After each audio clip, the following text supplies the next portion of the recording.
what we're going to be discussing is commercial leases. And I got to tell you, I've been a practicing lawyer about 27, 28 years, somewhere in that range. And leases are the number one problem that it seems that most small businesses struggle with. And I'm going to talk a lot about why that is and what you could do with your existing lease, or if you're looking for a new lease, what you should do about that. And it could be a little boring. I hope I'm going to try and not make it boring, and I'm going to have some real world examples as well, where people have found themselves getting into trouble and what we could have done to get them out of it. So before I begin, I also want to remind you there's a lot of great information at the SBDC, New Mexico SBDC's website. And if you go to their website in the upper left, it has webinars, and they have a lot of good stuff coming up just in the next few days. And then they also are taking these topics and making them on demand so that you could go and see what other topics have been talked about over the past few weeks and few months. And there's a lot of really good material by a lot of really good speakers. So with all of that, let's jump into this, future of commercial leases. And, it's really interesting when we talk about leases because there's a whole dimension post-pandemic, and what do leases sort of mean, or physical spaces, commercial spaces. And so that's a really interesting topic, and I'm not sure anybody's going to really know the answer to that question either. But we're going to talk about that a little bit. So the first issue or thing I want you to understand is why is a commercial lease a big deal? And these four things on the left here really should highlight that. Number one, it is going to be the single most greatest expense of a business, along with payroll. However, with payroll's somewhat flexible, right? You can hire more people when you're busy. You can, hopefully you don't have to, but you can lay people off or convert people to part-time or do other things to reduce the expense of payroll. That includes, benefits. Sometimes maybe your business can't afford great benefits, and so you'd cut back on the benefits. So payroll, while it's a big expense for the business, is flexible. You can adjust it to survive. That's not the case with a lease. Once you sign on the dotted line, that's it. Landlords are rarely going to give you the ability to reduce a lease expense somehow. So you really want to be careful about that. The other big issue is it will attach to you personally. And the reason that'll happen is most landlords will not allow a small or even a medium or bigger size business to enter into a lease without what's called a personal guarantee. So the other issue I find is I tell people you want to go into business incorporated. You want to have a corporation or an LLC represent your business. And then I see people put their own name as the party on the lease, even though they have an LLC or corporation. And what that means is you personally are the party to the lease. And you don't want that. You want the LLC or corporation to be a party to the lease. But when you do that, the landlords are going to say they want to hold you personally responsible for the lease. The other big issue that I think often goes overlooked is that the lease is going to have a huge ability on the way you generate and earn revenue. And what I see over and over and over again are people that fall in love with a space, and they will look around for space and they shop based on, whatever they think important to them. The place or the location, you always hear location. I think that's not as important anymore for a lot of different businesses. But they'll, maybe they'll also shop for space or pre-existing fixtures, and that's all well and good, but you also want to shop for terms, lease terms, and we're going to explain that in a few minutes. And so what I always recommend is you find 2 or 3 places you really like, And then before you sign on a dotted line somewhere, you negotiate the lease side. And you're going to find out very quickly who is, what landlord's willing to be flexible and what landlord isn't. And you want to go with the space with the flexible landlord for sure. But there's some really interesting issues today, right, in signing a lease. And they relate to the COVID-19 or the pandemic. So the uncertainties around COVID-19 are really going to have a big impact on commercial leases. And I don't want to say, don't sign a lease until COVID-19 is sort of a thing of the past, but I really encourage you to be aware of the issues. And I listed some of them here. Do you have a non-essential business? Or do you rely on non-essential businesses, either because they're your customers or they might be neighboring businesses that you're hoping to utilize for traffic or to leverage your business? You need to think about that. The other thing is I believe that the buying habits and expectations of our customers and clients are going to change. I'm seeing that in the legal world, and the world is changing, and people's expectations and buying habits are going to change. It's clear that people aren't afraid of paying for things online as much as they used to. And that is going to relate to your business. Do you need as much space as you might otherwise? You need to think about those, and we'll talk about more in a few minutes. But what you need to understand with commercial leases is the law, I don't want to say is not on your side, it's just silent. There's no law at all regarding commercial leases. So if you're used to a residential lease where you have some protections on slumlords and getting kicked out without notice, you have none of that on the commercial side. And it's really important you understand that there is no such thing as a slumlord for a commercial lease. And that means, whatever's on the four corners of that document is going to be absolutely everything. So if the landlord has made you any promises, if they said they're going to take care of things for you, it needs to be in the lease. Never let anybody tell you, oh, don't worry, it doesn't need to be in the lease, doesn't need to be in the contract, we'll take care of that. No, it needs to be in the document. You absolutely have to make sure that happens. And the one thing that there is for the landlords is an automatic lien on all your property that is within the premises, all personal property. So if you're not able to keep up with the lease, or if for whatever reason you breach the lease or the lease agreement and the landlord terminates, they can seize your property. You should be very careful about those issues and what property you keep in your premises that can subject yourself. The landlord has an automatic lien, and you have to remember that. Now, you can disable that lien or control it with the lease. So, for example, if you have some very specific property that you don't want the landlord to be able to claim on a lien, you should make sure it's excluded in the lease. You have no legal protections if the landlord or the neighbors chase away customers, if they're loud or noisy, if they're taking up a bunch of parking and you don't have parking addressed on the lease.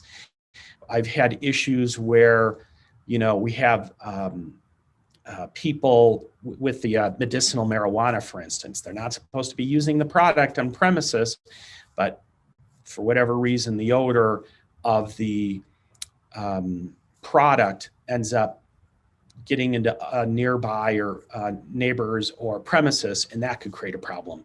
We've seen issues with vaping stores as well, creating odors for other businesses nearby. And there's really nothing you can do about it unless you have something in the lease that protects you from things like that. There's no legal requirements for heating or cooling in a commercial lease. Can you believe that? So we've had issues where HVACs just stop working And while the landlord may be responsible for certain things, the HVAC, we've seen where the tenant is responsible for maintenance. And then both the landlord and tenant are arguing about who's supposed to fix the HVAC when it's 30 degrees outside or 20 degrees outside and just as cold inside. Or you got the reverse when it's really hot out. So if you demand heating or cooling, or it's essential for your business or your clients or customers, you need to think about having that in the lease.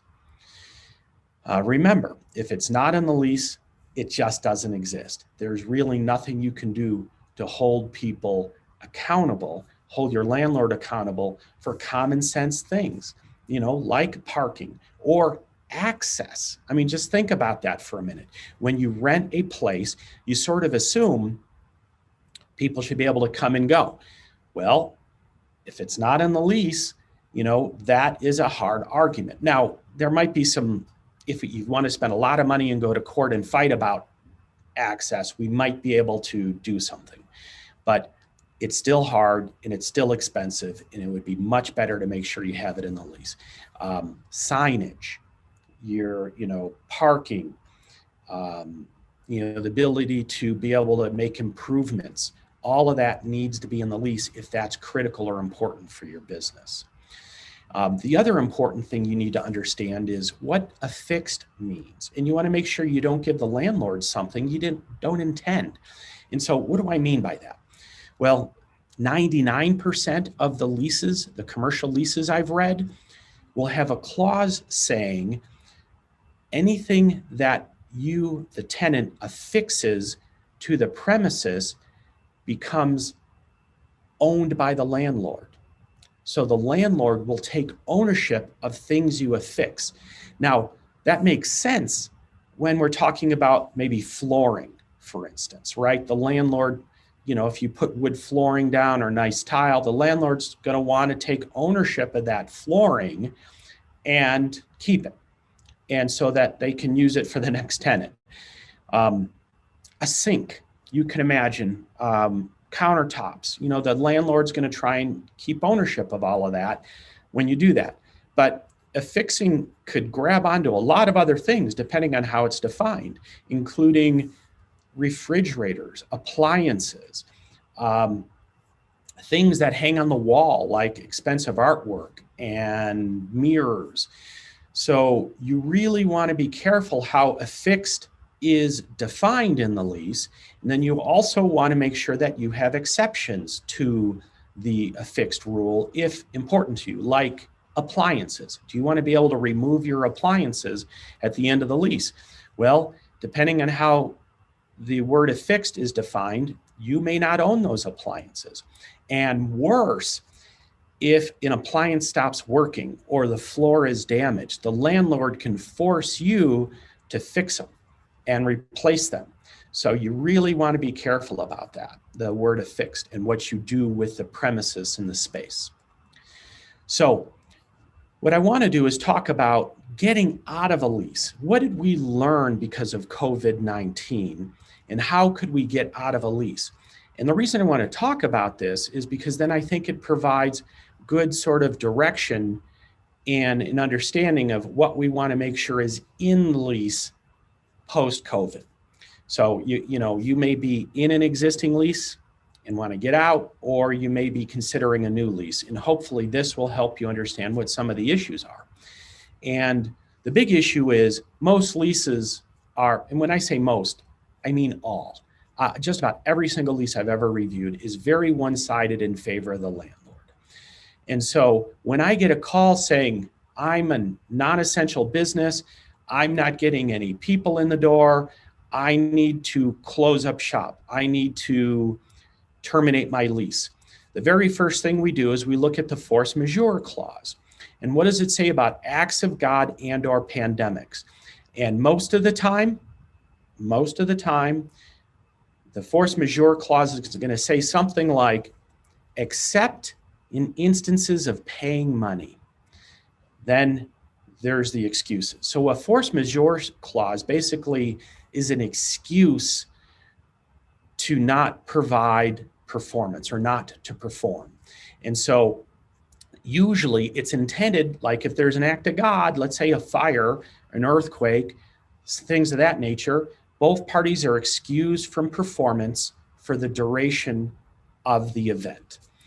And when you put a except for payment, right, that basically says, the landlord's excused from performing if there's an earthquake, but you're not excused to pay. And that's not very helpful. A lot of force majeure clauses just hadn't considered pandemics at all. So a lot of times with the older leases, you're not going to find a lot of good language. That is changing though, and it's something you need to negotiate. The other issue is if you're a non-essential business and you are forced to close down versus people just aren't coming in the door. Make sure you understand the difference here. So the governor said you're a gym and you need to close down completely. Now in New Mexico, that didn't happen. They said, I believe it was 25 or 50% capacity for gyms in my example. So you are able to open, but not fully. That is an interesting issue, but if you were to close down completely, we can definitely apply the doctrine of impossibility or impracticability, depending on your search. But it implies when it's impractical to open with no fault of your own. When the non-occurrence was a basic assumption when the contract was made, meaning your basic assumption is you're able to operate. There is no governor order saying that you can't open the doors. So impracticability or impossibility may be an option only when you can't open the doors. And so the test here is, are you physically or legally prohibited from operating? If so, you might be covered by this doctrine. If you just had a drop in business because of the pandemic, you're not covered. Now, because of all of that, we recommend you negotiate with your landlord first before doing anything to breach your lease. We're finding that most landlords are understanding, and they're people too, and they need to pay their mortgages as well. So everybody is in trouble here, and landlords we've found are willing to negotiate. Most landlords, not all. But what I'll tell you is, most of the time, the landlords are willing to forbear, delay, but not terminate. And so you really need to look at the lease to figure out what your terminating options are, if anything, and then see what you could do about forbearing or delaying performance. And what we see most commonly is the landlord will say, fine, 6 months, you're gonna, close up. We're not gonna charge you a lease, but then we're going to extend your lease for 6 months once COVID is over with. That seems to be fairly common, and a lot of people are doing that with their landlords. So based on what we've learned just now around COVID, plus the fact that I've been doing this a lot, it's important that you avoid some issues here in leases. And I want to go over each one of them first. And that is in a lease, the landlord is going to want to approve things. Imagine tenant improvements. You want to redo the space. Well, the landlord is going to want to approve that before you do it, and that's perfectly acceptable. But what you want to do is make sure that landlord approval shall not be unreasonably delayed or withheld. And so all that means is the landlord's not going to sit around for 6 months making a decision on whether you can improve the space. You want them to be quick about it so that you can then manage your business appropriately. I've seen issues where landlords just won't answer at all, and that's a real problem for a business. You want to avoid ambiguous language, especially around payment of funds or money. And the reason you want to avoid ambiguous language is because it provides room to fight. And when you're talking about fighting, we lawyers like that. The big, sort of secret is, we lawyers are the devil's children, right? We make the most money when people are not getting along. So when we have ambiguous language, I'm going to argue X, the landlord's going to argue Y, and you're just going to end up throwing a bunch of money at lawyers and maybe not get anywhere anyway. So avoid the ambiguous language and get specific. One suggestion is SMART goals. Google SMART goals, SMART goals. And you want to make sure that anything that relates to money or your performance, you doing something, is SMART and well defined. What I want everybody to avoid is long terms, and especially for brand new businesses or inexperienced owners. And here's why. The SBA says, and I forget the exact number, but I want to say it's somewhere in the high 80s. Businesses fail. Over 80% of businesses fail within the first 3 years. So don't lock yourself into a 3, 5, or 10-year contract. If you have a brand new business, go year to year for now. And yes, it's probably going to be a little bit more money than a 3 or a 5-year contract.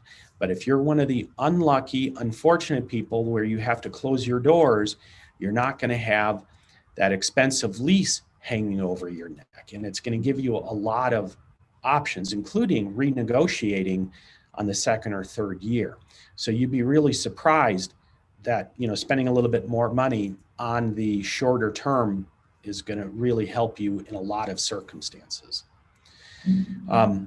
What I also want to warn you about and make sure you avoid is when the landlord takes responsibility for something, but then also has a disclaimer relating to that something.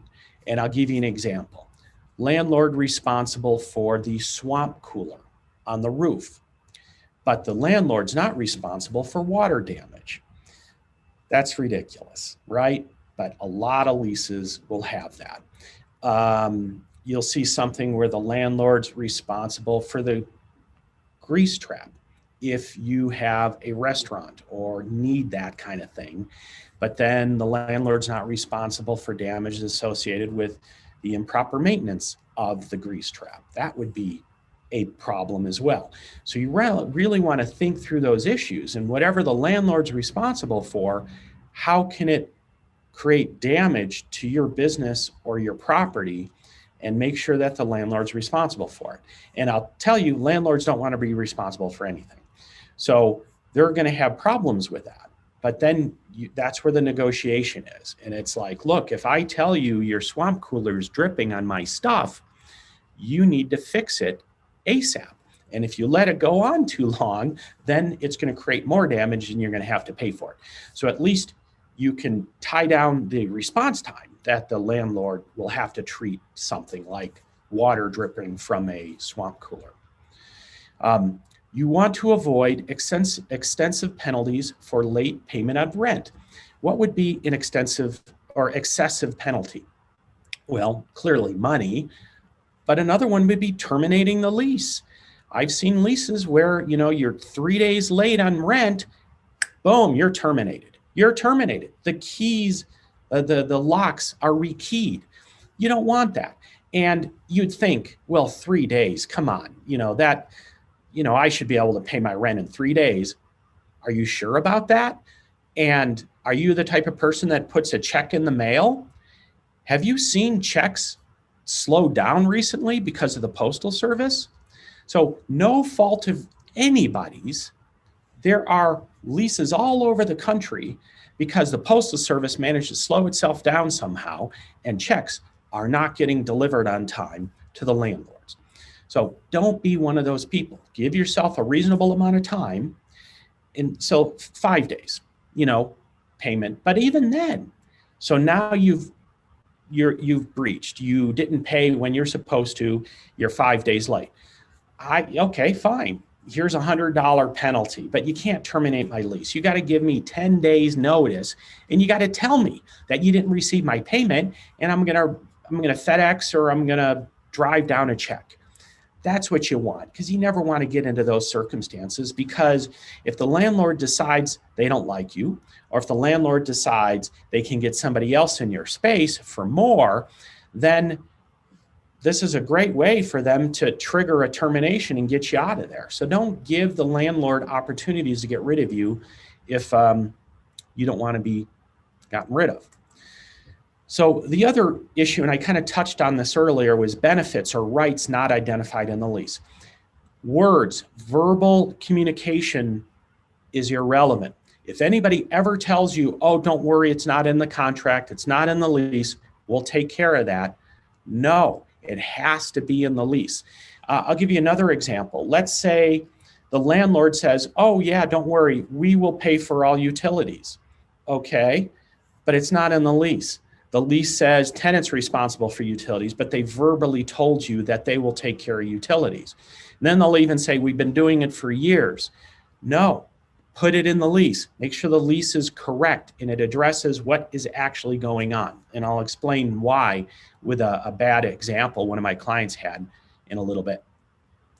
The other thing I see a lot in leases is the use of force without legal process or notice. Get rid of that. You know, the landlord should not have the ability to go and lock your doors and kick everybody out without following the legal process, without giving you notice and giving you the opportunity to remediate and fix whatever the problem is. So it's just avoid it. The other issue I see a lot is, especially in malls, the bigger malls, you see this all the time, but I see them in smaller malls too, in strip malls, where the landlord has the right to relocate you. And you may think, okay, fine, but wait a minute, is it a good location? And then what about compensation? I mean, I've literally seen landlords move clients or tenants out of a fully finished place and move them into an empty shell, and then expected the tenant to spend more money on tenant improvements to get the shell back to where they needed it. And of course, it was in a bad location. And oh, don't forget, you got to pay for business cards. You got to go and pay a web developer to go and update your website and find out all the listings you have in Google and Yelp and, you know, Angie's List and everywhere else, and update all that addressing. And oh, you need a new internet connection. And you know, that's all expense to you that affects sales. So if the landlord's going to do that to you, they better cough up the money to fix the place the way you need it, as well as reimburse you for your other compensation associated with changing your business address. Avoid signing the lease without doing a legal review. I know that sounds like, you know, Larry the lawyer trying to prop for business, but please talk to a lawyer. Any good business lawyer is able to help and look over a lease, and you're going to be shocked at the things that he or she is going to find in the lease. The other thing I want you to avoid is in dispute resolution. There's a process you will follow that's in the lease. What you will see almost 9 times out of 10 is an attorney's fees clause, meaning if the landlord needs to go after you for rent you haven't paid, the landlord wants to get their attorney's fees for it, and that should be okay. However, what I want you to avoid is a clause that says landlord gets their attorney's fees, but you don't if you got to go after the landlord for some reason. So an attorney's fees clause should be mutual, meaning whoever has to go after the other party for whatever reason, the prevailing party gets their attorney's fees. And I know this sounds self-serving, but I promise you that it helps landlords behave. Because if landlords feel like they don't have to pay your attorney's fees, you have to pay theirs, they just turn into bad actors. And I'm not trying to denigrate every good landlord out there. I just, over and over again, I see it. You know, if there's a attorney's fees clause just for the landlord rarely negotiates, rarely seems to, you know, be looking for a mutually beneficial solution. So I strongly recommend that. Also, specific landlord duties. And this is a great test. Look at the lease and look for default, tenant default. Most of the time, you're going to see anywhere from at least a big paragraph to a page or more on tenant defaults. But my question is, what about landlord defaults? Do you see anything at all in the lease on landlord defaults? Usually not. So what you want to do is make sure that the lease mentions specific landlord duties as well as remedies. What happens if the landlord doesn't fix the swamp cooler on time? Can you terminate the lease? You really should think about that stuff. So you want duties and remedies and landlord defaults identified in the lease, as much as there is for tenant default. And finally, landlord can charge CAM. Certain leases will have common area maintenance, not all of them, but some leases, a lot of leases. And so it basically gives the landlord the ability to say, there is property taxes. I have 5 tenants and we're going to split the property taxes amongst the 5 tenants. You know, if the space in the lease requires that, that's fine. But what you want to do is make sure you have the right to audit, and there's a dispute resolution process involved. When you find out that maybe they're not calculating things correctly, or they're not calculating utilities correctly.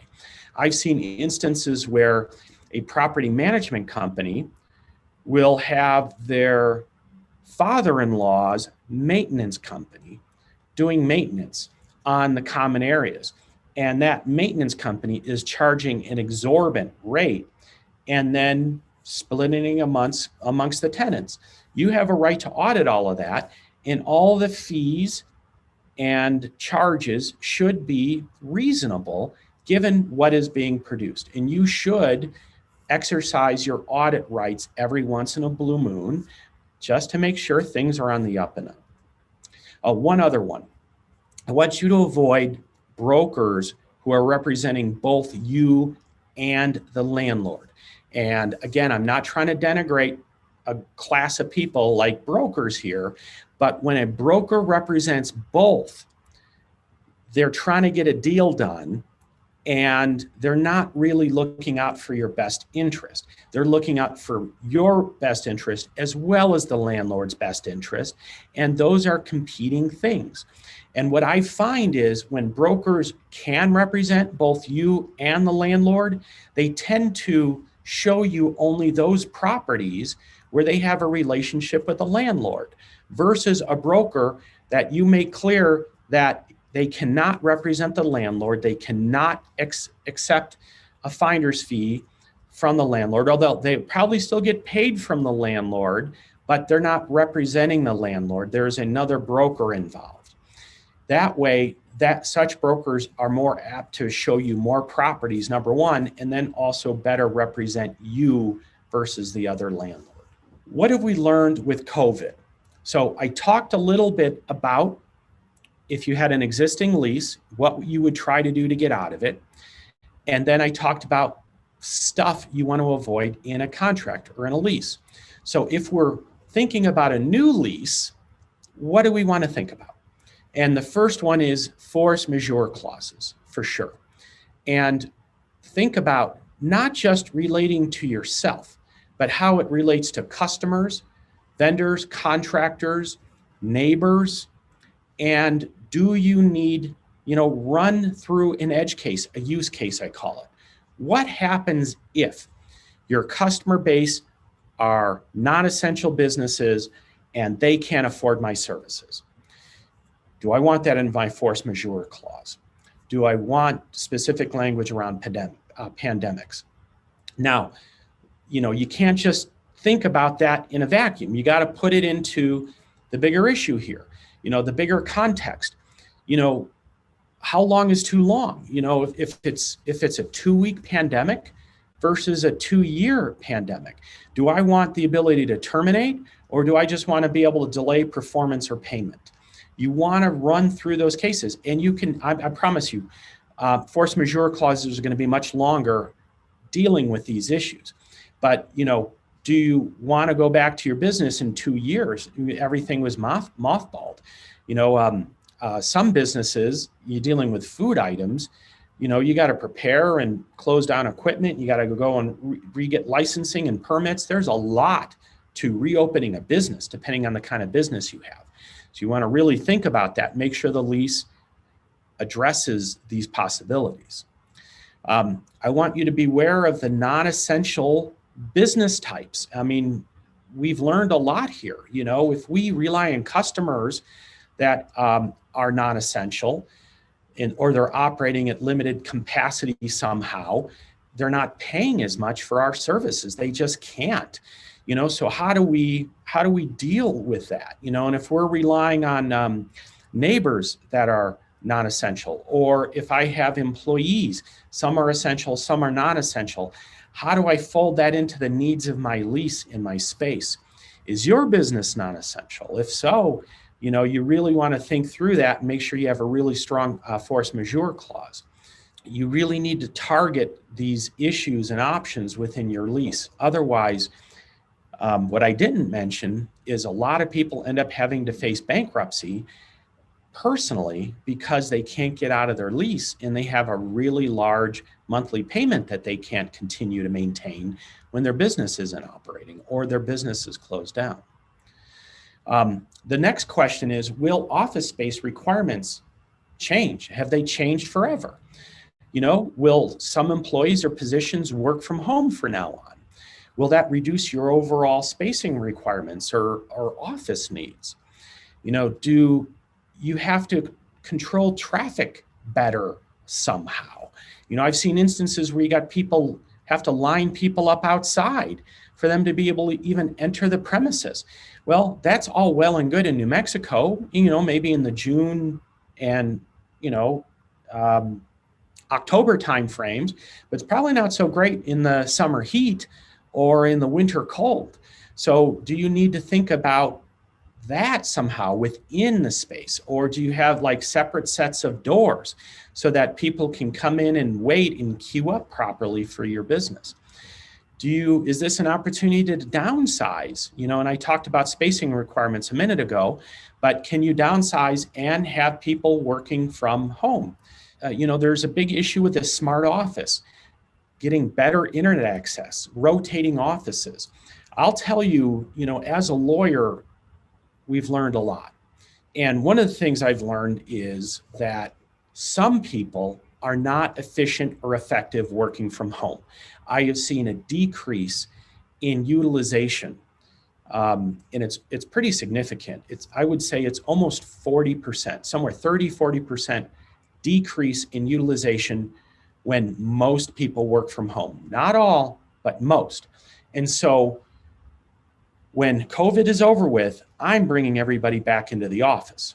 However, there are going to be some people, because I think the needs of the world have changed, the expectations of the world have changed, where people are going to demand that they do have the freedom to come and go as they want, or the freedom to work from home.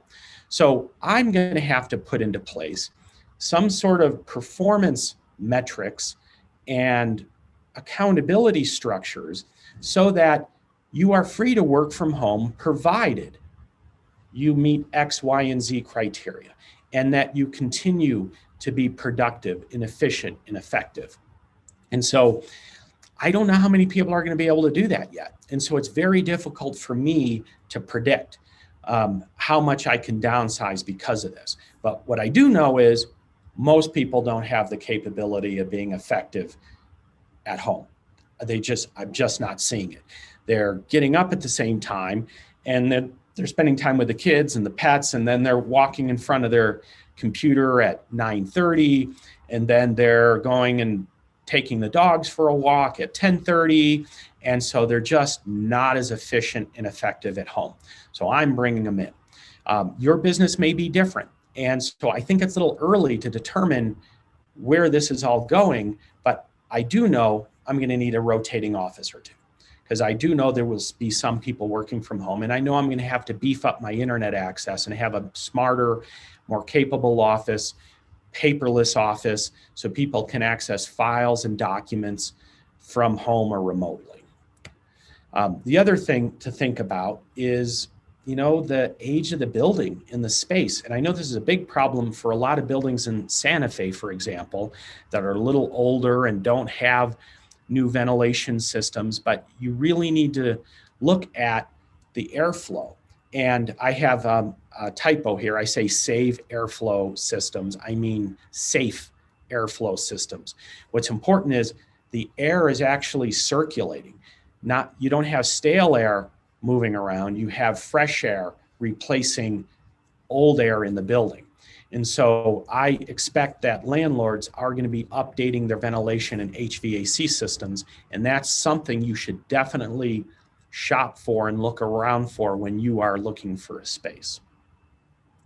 So let me give you some real world examples here of some issues that I've accounted as a lawyer, and they're just shocking. They're crazy.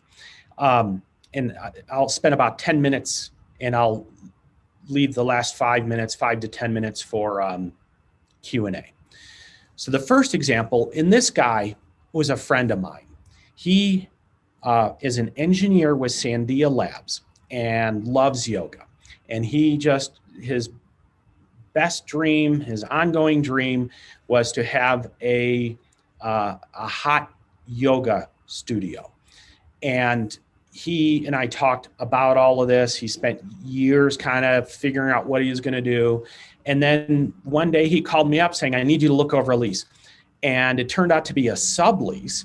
He found an MMA gym that was willing to subdivide their space and allow him to build a hot yoga studio in the MMA gym. But the issue was the MMA gym wanted a 10-year contract. So remember, my friend was an engineer, not in the yoga business. So while he's a smart individual in engineering, laser optics to be specific, he didn't know how to run a yoga studio. So I begged him not to do this deal. I literally begged him saying, do not do this deal for several reasons. One is the 10-year term was just too long. And I was fully expecting that, he might go out of business in 2 or 3 years. So I didn't want to have him deal with this expensive lease for 7, 8, 9 years of his life. The other issue was it's an MMA gym. So when I think MMA gym, I think kids, steroids, muscles, and acid rock very loud.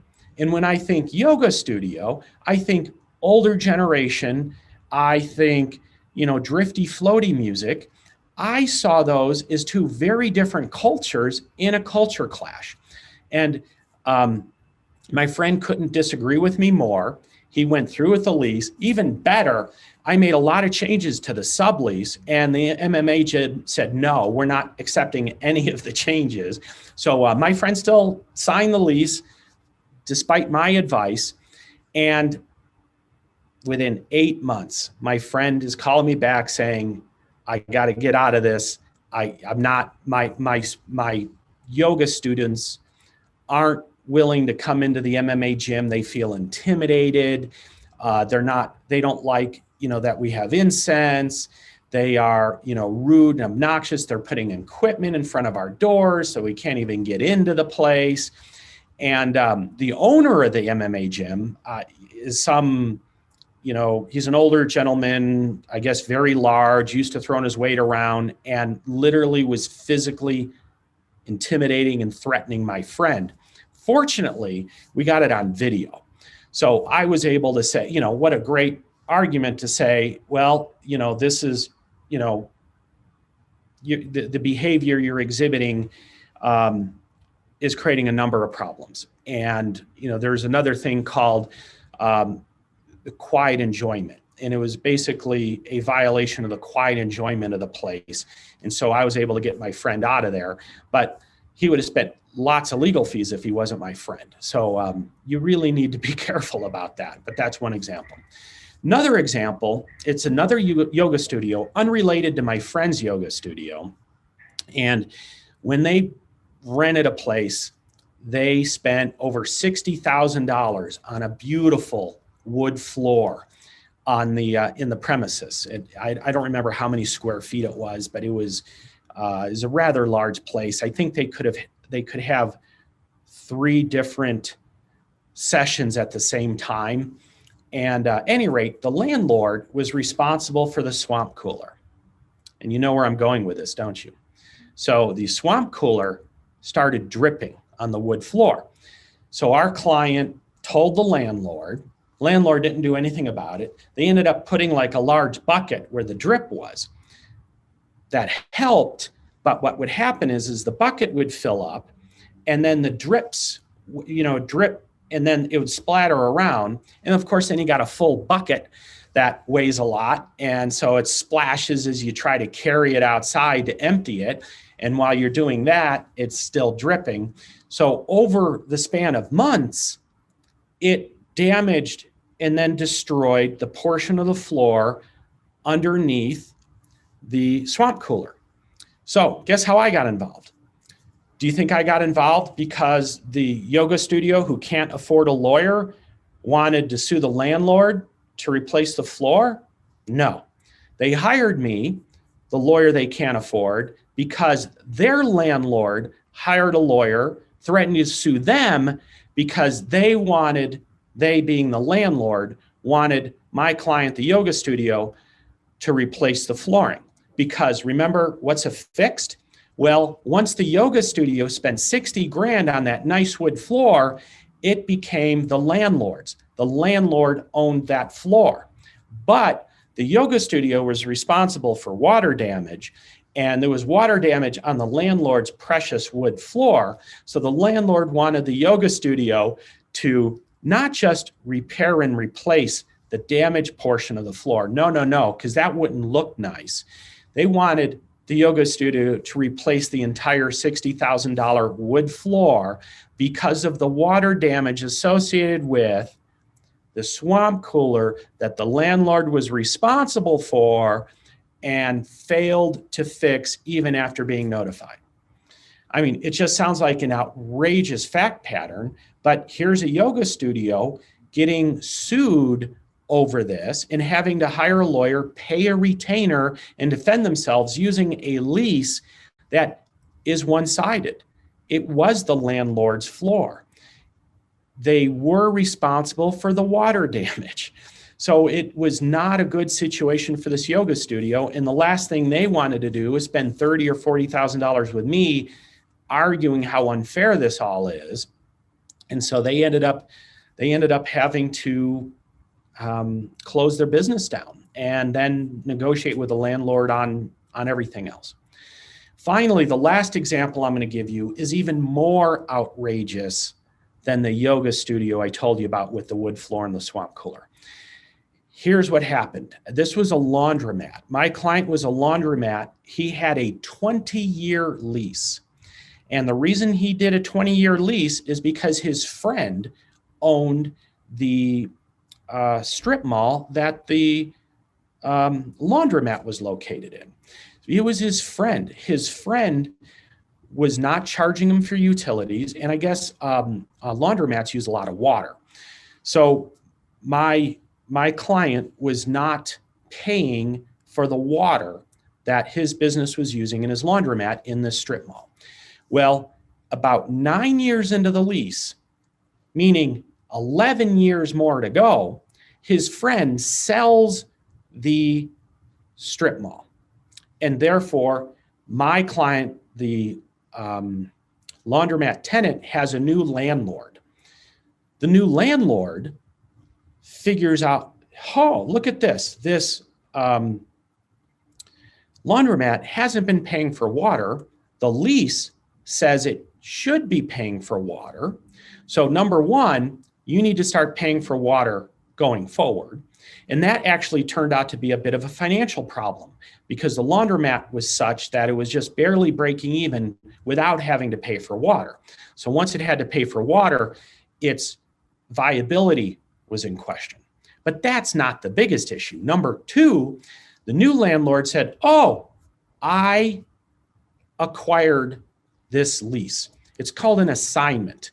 So the landlord, the new landlord, acquires the lease. Now think about that for a moment.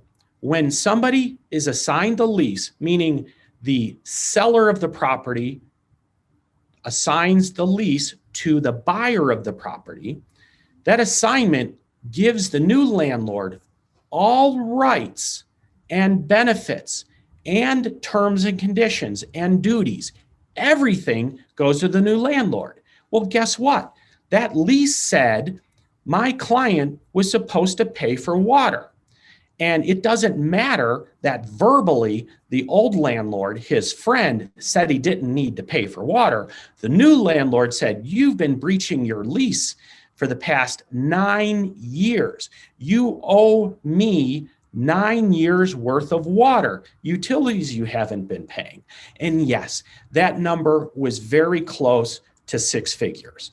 And so the new landlord, believe it or not, had every right contractually to demand and require that one, my landlord start paying, or my client, start paying for water going forward for 11 more years.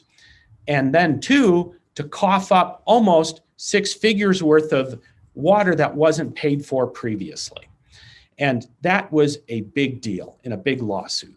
And so that is just a really good lesson for you to say, if you have a friend and they say you don't have to pay for something, put it in the lease so that it can't come back and be used against you in the future by somebody else. What I always tell people is contracts and leases aren't for friends. They're needed and referenced when the friends go away for some time, for some reason. You know, it's not just selling the property. They could have died or become incapacitated. They could have been divorced and the property gone to the spouse that you don't know or aren't friends with. So you really want to think about those things. So that's it on my real world examples. I'm a little over, I apologize, but we have a few minutes for question and answers.